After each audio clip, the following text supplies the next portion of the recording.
What's it like working with the students? I just love it, to be honest. My expectations were, I'm not going to lie, they weren't high because I've worked with students in the past and trying to get them motivated can sometimes be really hard work. I think it's good to bring a professional kind of outlook into college because obviously we have the teachers, but those are kind of people that do that as their everyday business, like they're professional people because that is their life, their job. So I think it's good to bring that into college because we're not really used to having like that strict professionalism. We first joined college, we were told about that they were trying to just film Maximus, obviously that was very early on, and but even when they told us the story then, it was like, oh my god, like how could a child and a family go through all of this? Like it's just insane. I made contact with Richard Prendergast and discussed the project concepts and the idea, how it's funded, the links, which were still potentially live with Smoke and Mirrors, and basically did he like the story, would he be interested in supporting it. Richard and Rachel Prendergast had a choice to make. Renovate their kitchen in Old Patten or make a short film, and they chose the latter. Sylvia's mother says Sylvia's busy. It's based on the true life story of Sabrina Archie Robinson from Kentucky in the US, who was forced to sell her much-loved car after losing her family in a house fire.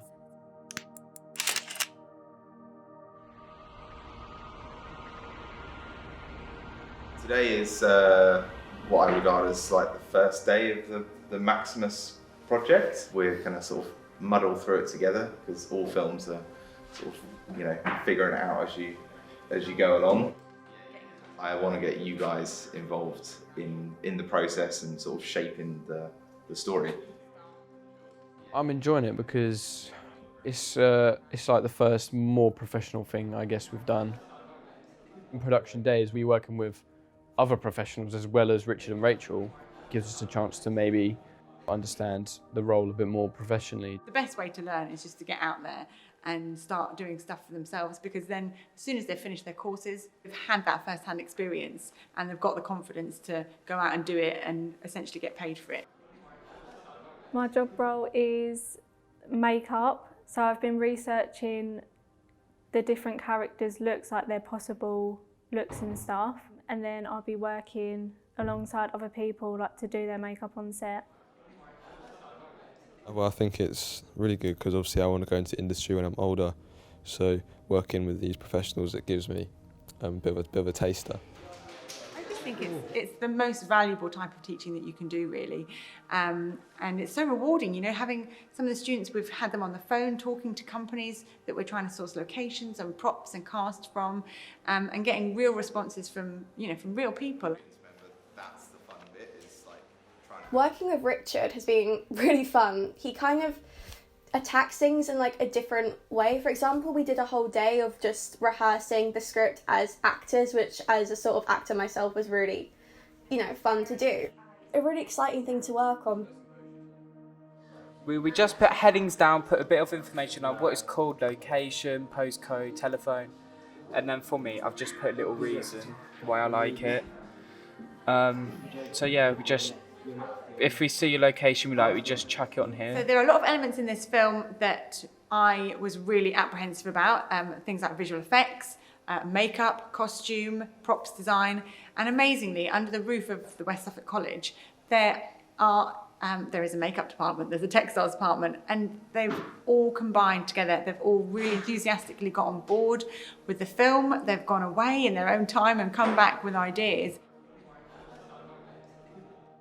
My name is Matthew Gates, and I'm an interactive media student. In my spare time, I enjoy making prop recreations. I really like how the monsters are turning out. I feel as though with the idea of this claw design, and especially along with Jasmine's face masks, I think it's going to create quite a really interesting character. And the whole use of the claws on the front to kind of almost walk on will create a really interesting dynamic. We're now getting Jazz from Neil's Materials in, and she's going to be coming in and working on a full face prosthetic, which is going to be really amazing to work with. None of us have worked with full face prosthetics before. She's coming in, teaching us all how to do the face casting, and then we're actually going to play with the full prosthetic piece and see what works over the top of it.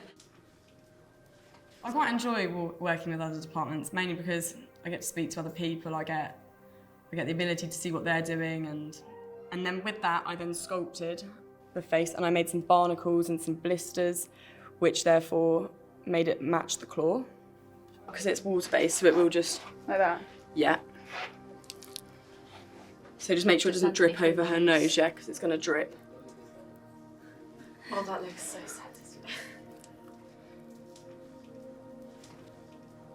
Building up my connections is quite a main thing for me. Like with my portfolio, I like to talk to quite a few people. I like to get advice from other people, listen to what other people think about it. So it's quite a key thing for me. I think it's going to be possible to get it all done. It's definitely an ambitious project, but I feel that's part of the fun of it all, is like the satisfaction when it's all finished. Watch this space.